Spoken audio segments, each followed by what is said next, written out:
So in this question we have a function of three variables. The function f is a function of x, y, and z. And the function is given by x, y, z squared plus x squared y ln x plus e to the 3x y squared. And this question is asking for the partial derivatives with respect to x, with respect to y, and with respect to z.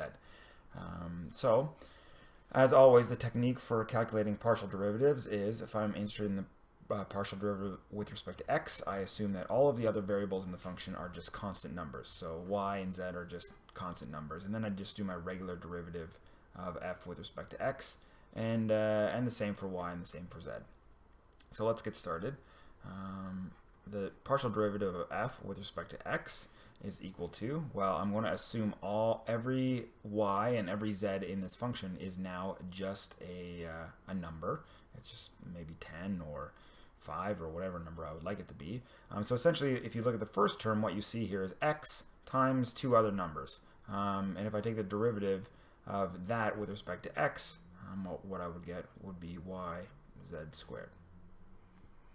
Okay, let's take a look at the second term. The second term has some number y times x squared ln x. So because I have an x squared ln x, I have a function x squared times another function ln x. What I have here is I have a product rule that I need to do. So I'm just going to leave the y out front. I'm going to just do this product rule. So it would be the first function, the derivative of the first function, so the derivative of x squared times the derivative, or leave the second function alone, plus leave the first function alone, take the derivative of the second, which is 1 over x. So that would be the derivative of the second term. And the third term here, what we have is essentially, as far as x is concerned, y squared is just some number, just like 100 or something. And so we have some number multiplying e to the 3x. And so if we look at how the derivative of that works with respect to x, essentially we get y squared, because that's just that constant sticking out in front. The derivative of e to the 3x is 3 e to the 3x. And I can clean this up. This becomes y z squared plus 2xy ln x plus x squared divided by x is just x. So this becomes xy plus 3 y squared e to the 3x. So that's the derivative of f with respect to x. Let's try the derivative of f with respect to y now. So in this situation, what we do is we assume all of the x's and all of the z's are just numbers, they're just constants, and then we just do regular derivatives with respect to y. So in the first term here, this is z squared and this x, they're just numbers.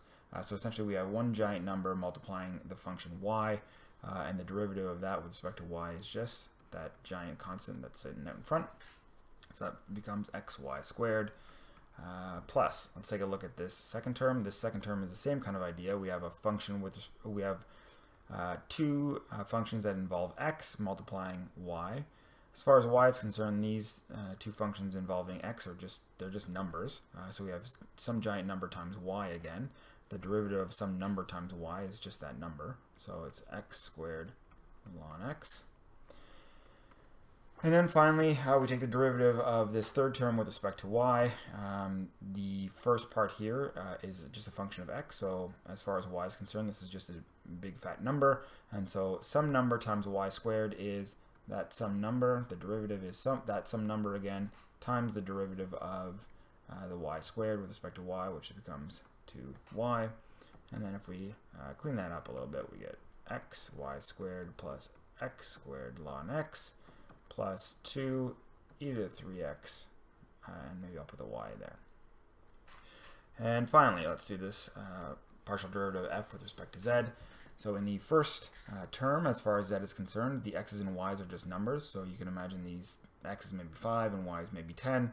So one could think of maybe having 50z squared in this first term. And the derivative of 50z squared with respect to z, of course, is that 50, it's just the constant, times the derivative of z squared, which becomes 2z, plus the derivative of the second term with respect to z. If we notice here, we have no z's in the term.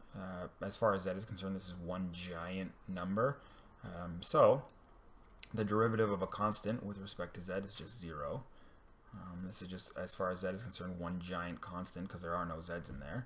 And same thing for this second term. If you look at the second term, this, as far as z is concerned, this is just some number. times some other number. So it's just some number. And when you take the derivative of some number with respect to z, again, you get 0.